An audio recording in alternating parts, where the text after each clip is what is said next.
You know, it's important to remember that while Mother's Day is a great time to celebrate moms, it can also be a tough reminder for those who want to become mothers but are struggling to start or grow their families. The stigma around infertility can make it a very lonely experience. Mary Wong is here now to share some personal insight on this and to help us all be more empathetic and supportive to those affected. Hey, Mary, can you tell us a little bit more about the stress that women who are struggling with fertility go through? Here's the thing. We think that having a baby would be easy, but 6.3 million people, that's 1 in 6 Canadians, face fertility challenges. And you know what? Women just don't talk about it. And oftentimes they don't even tell their family or friends or coworkers, which really makes their journey isolating and alone. And the truth is, infertility is defined as a male or female reproductive issue where there's an inability to conceive or be pregnant after 12 months of unprotected regular sex. Now, it's prevalent and can even happen for those who've already had kids. Celebrations like Mother's Day can be really a difficult reminder for women who are experiencing negative pregnancy results. It may be the reminder of that, as well as the miscarriages and stillbirths that you've ever experienced. You're almost expected to keep the smile on your face and be happy for everyone else while you're silently suffering. And Mary, you know this from a personal place because I know you had some difficulty during your own fertility journey. So can you tell us a little bit about your experience? Yeah, absolutely.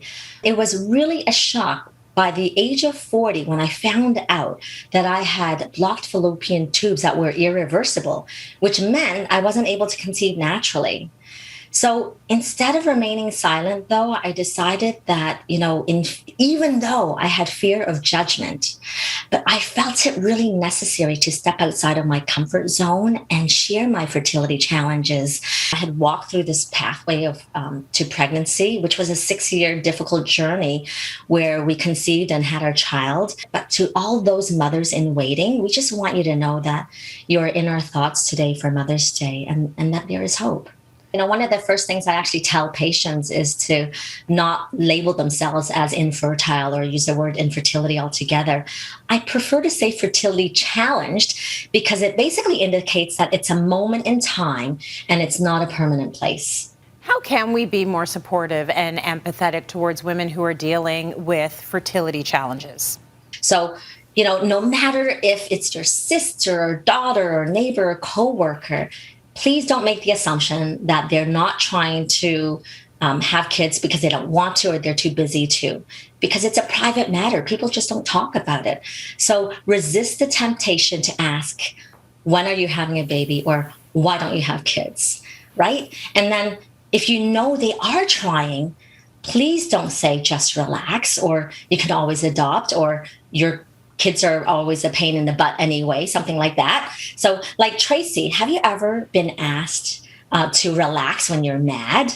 Like, how well does that go? It never goes well. It never goes well. And I was told that when I was having my first. Everybody was like, well, you got to chill out. You got to relax. I was like, you know what? I'm not talking about this anymore, because if one more person says that, you obviously don't understand that it's not a matter of me just relaxing. Then you get pregnant. It doesn't work like that.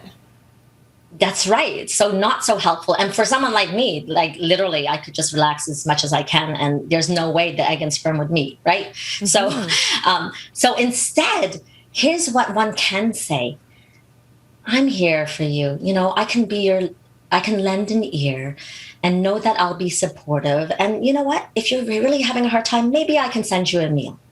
And then for someone who's miscarried, please, instead of saying things like, oh, it wasn't meant to be, or just try again, just validate the feelings. Because guess what? It just actually really sucks. And you can say that.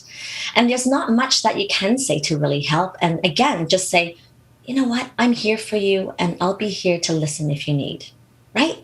And then the last one I want to address is like, how do you announce a pregnancy to someone who actually has fertility challenges? Well, you can actually say, I can't even imagine how difficult it is to hear about my pregnancy. And please know that I'll understand if you need to distance yourself. That's just more empathetic rather than saying, you should be happy for me. Oh, I love it all. Great tips, Mary. Thank you for that. Thank you for sharing your experience and how we can all be a little bit better as human beings. I appreciate that so much. Thank you. It's so awesome to be here. And I really want to honor all women, no matter where they are in their lives. Absolutely.